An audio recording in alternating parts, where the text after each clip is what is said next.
Engine मध्ये फक्त आदित्य ठाकरेच बसू शकतात। बरं यांचं इंजिन कसं आहे, एक इंजिन उडतं दिल्लीकडे, तर दुसरा उडतो बारामतीकडे, तिसरा उडतो मुंबईकडे, तर चौथा उडतो दक्षिणेकडे। त्यामुळे यांचं इंजिन हालतही नाही, डुलतही नाही, चालतही नाही, बोलतही नाही, ठप्प पडलेलं इंजिन आहे। आणि म्हणून एकच पर्याय आहे, आणि तो पर्याय म्हणजे विकास पुरुष माननीय नरेंद्र मोदीजी। अरे नरेंद्र मोदीजींच्या इंजिनला या ठिकाणी रामदास तळसांची बोगी लावली की अख्खा वर्धा लोकसभा मतदारसंघ त्यात बसवायचा आणि विकासाच्या दिशेने घेऊन जायचा। ही निवडणूक विकासाची निवडणूक आहे। मोदीजींनी गेल्या 10 वर्षामध्ये देश बदलला। 20 कोटी लोक जे कच्च्या घरांमध्ये राहायचे त्यांना पक्क घर मोदीजींनी दिलं। 55 कोटी लोक ज्यांच्या घरी शौचालय नव्हतं त्यांच्या घरी शौचालय दिलं। 50 कोटी लोक ज्यांच्या घरी आया बहिणी चुलीवर स्वयंपाक करायच्या त्यांच्या घरी गॅस दिला। 55 कोटी लोक ज्यांच्याकडे आजार झाला तर काय करायचा असा प्रश्न होता, त्यांना आयुष्यमान भारतच्या अंतर्गत मोफत त्या ठिकाणी आरोग्याची सुविधा दिली। 60 कोटी लोक ज्यांच्याकडे स्वातंत्र्याच्या 70 वर्षानंतर आया बहिणींना हंडा घेऊन विहिरीवर नाहीतर नदीवर जावं लागायचं, त्या 60 कोटी लोकांकडे नळाद्वारे शुद्ध पिण्याचं पाणी त्यांच्या घरापर्यंत पोहोचवण्याचं काम हे माननीय मोदीजींनी या ठिकाणी केलं।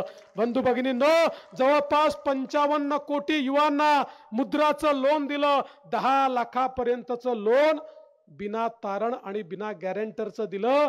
एक काळ असा होता, बँकेमध्ये गेलं आणि लोन द्या म्हटलं तर बँक म्हणायची तुमच्याकडे तारण द्यावला, तुमचा बंगला, तुमचं घर, तुमची जमीन जुमला काही आहे का, आणि तो नसेल तर कोणी सरकारी बाबू तुमचा नातेवाईक आहे का, त्याची गॅरंटी द्या तर तुम्हाला लोन मिळेल। मोदी साहेबांनी सांगितलं या तरुणाईची गॅरंटी मी घेतो, आणि 55 कोटी लोकांना त्या ठिकाणी हे लोन मिळालं।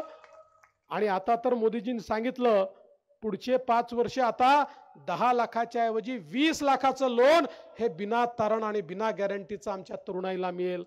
आणि मला सांगताना या गोष्टीचा आनंद आहे, या 55 कोटींमध्ये 31 कोटी महिला आहेत। मोदीजींनी 31 कोटी महिलांना आपल्या पायावर उभं केलं, कारण मोदीजी म्हणतात एक माणूस जेव्हा पायावर उभा राहतो तेव्हा तो स्वतःच पायावर उभा राहतो, पण महिला जेव्हा पायावर उभी राहते तेव्हा संपूर्ण परिवार पायावर उभा राहतो। आणि म्हणून मोदीजींनी 80 लाख बचत गटांना 8 लाख कोटी रुपये त्या ठिकाणी दिले। आणि आता तर सांगितलं महिला बचत गटांच्या ज्या वस्तू तयार होतात त्याच्याकरता airport, railway station, bus station, सगळ्या सरकारी जागा या ठिकाणी विक्री करता जागा राखीव असेल आणि महिला बचत गटाच्या वस्तूच त्या ठिकाणी विकता येतील, अशा प्रकारचा या ठिकाणी आदेश देखील मोदीजींनी काढला आहे। आणि म्हणून समाजातले जे विविध घटक आहे, आज बघा आमचे जे सिनियर सिटीजन्स आहेत त्यांच्याकरता वयोश्रीची योजना आणली। सिनियर सिटीजनला कोणाला कमी ऐकू येतं तर कानाचं यंत्र, कोणाला कवळी लागते तर कवळी, कोणाला चष्मा लागतो तर चष्मा, कोणाला स्टिक लागते तर स्टिक, कोणाला कमोड लागतो तर कमोड, जे पाहिजे ते त्यांना देण्याचं काम या ठिकाणी माननीय मोदीजींनी केलं। आणि एवढंच नाही, आमचे जे दिव्यांग आहेत त्या दिव्यांगांना देखील पाहिजे त्या प्रमाणात वेगवेगळ्या प्रकारचे इक्विपमेंट दिले। प्रोस्थेटिक लेग म्हणजे जे केवळ जर्मनीमध्ये आणि फ्रान्समध्ये तयार व्हायचे ते आपल्या देशामध्ये सरकारची फॅक्टरी काढून तयार केले। असे पाय आहेत, ऑटोमॅटिक पाय आहेत, जो आमचा दिव्यांग कालपर्यंत चालू शकत नव्हता तो पाय लागल्यावर मोटरसायकलची किक मारून मोटरसायकल चालवू शकतो, असा पाय त्याला मोफत मिळाला। ज्याला हात नव्हता त्याला हात मोफत मिळाला। वेगवेगळ्या प्रकारे त्यांना मदत करण्याचं काम माननीय मोदीजींनी केलं। आज आपण पाहू शकतो मोदीजींच्या काळामध्ये इतक्या मोठ्या प्रमाणात आमच्या सिंचनाच्या सोयी उभ्या राहिल्या।